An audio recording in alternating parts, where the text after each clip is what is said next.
identify with that role. I play a role called Alan Watts, Alan Watts, Alan Watts. And I know very well that that's a big act. I can play some other roles besides Alan Watts if necessary.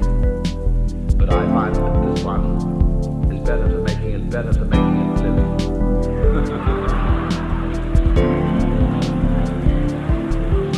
But I assure you it's a mask and I don't take it seriously. You know, the idea of my being a kind of messiah or guru or savior of the world just breaks me up. As I know me.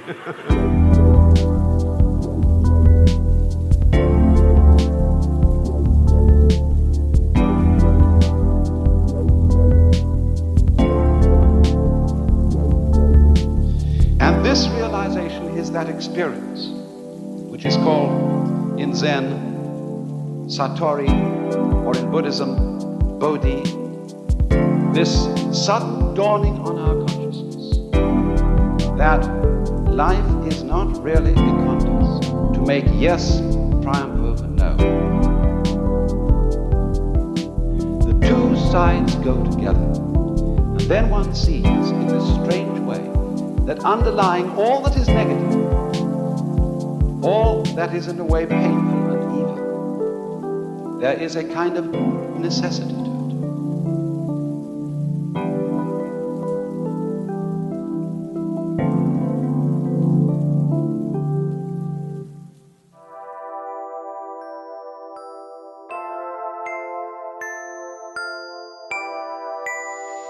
You may or may not ever know your guide or guru in this lifetime.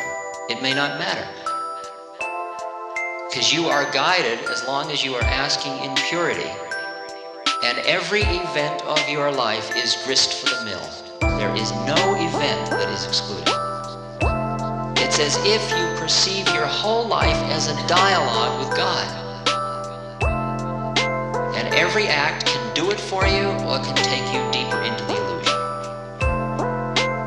You can keep the chain going of births and deaths on and on. God doesn't care. The guru doesn't care. The guru isn't in time. God isn't in time. There's no rush. You're going to get home anyway. There isn't any time in the dance anyway. In the beginning and in the end are all the same place from where you sit when you're behind time and space. The whole dance of incarnations, the whole clock from 12 to 12, the millions of births you've taken, millions of these, are as they're nothing. They don't even exist. Nothing happened. The beginning, the middle, and end are all here now. You are already the fully enlightened being, but you don't know it, because you're busy being at 3:30, or 6:15, or 10, trying for 10:30. The whole clock already exists. The beginning, the middle, and the end. And what is potentially lying within you, which you know, is the capacity to be conscious, free of time and space, free of attachment to any form, any plane. Put in the words of the heart, what it means is to open yourself to love with no boundary.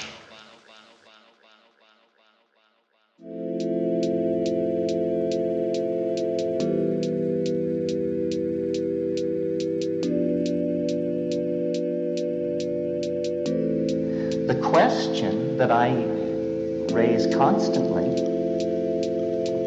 with myself, and it's interesting to talk about it with other people then, is, just what is going on?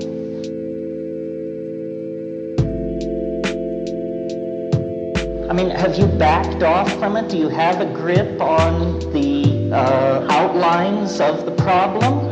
Or are you just sort of adrift inside the context? Because the situation is mighty peculiar, friends. What we have here is a kind of creature made out of information, apparently loose in an environment of meaning, on the surface of a planet upon which gene swarming is happening. And all of these things, gene swarming, self-reflection, production of epigenetic codes like writing and this sort of thing, have no precedent.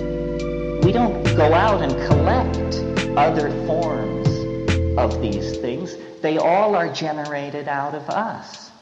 We, as moderns, as inheritors of Cartesian rationalism, look out at a universe that our science tells us is energy, matter, conservation of mass and momentum, and yet we never notice the peculiar enigma posed by the question, who's looking? Who's looking? How is it possible that the coextensive continuum of apparent being is coordinated inside organism into an experience of ongoing becoming with which we have some kind of identification? This is very weird. It should provoke more comment than it is.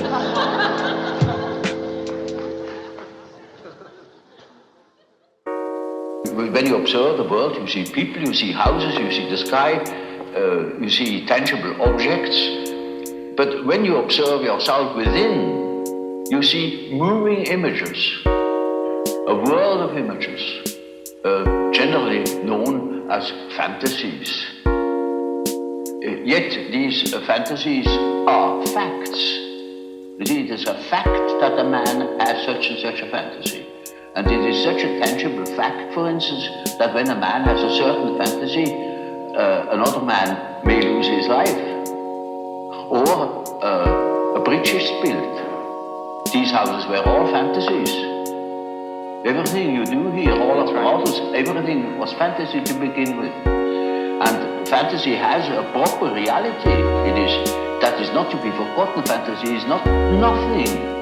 It is, of course, not a tangible object, but it is a fact nevertheless. It is, say, a form of energy, despite the fact we can't measure it.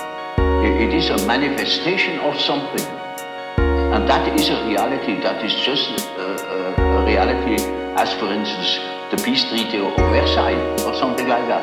It is no more, you can't show it, but it has been a fact. And so the psychical events are facts, are realities.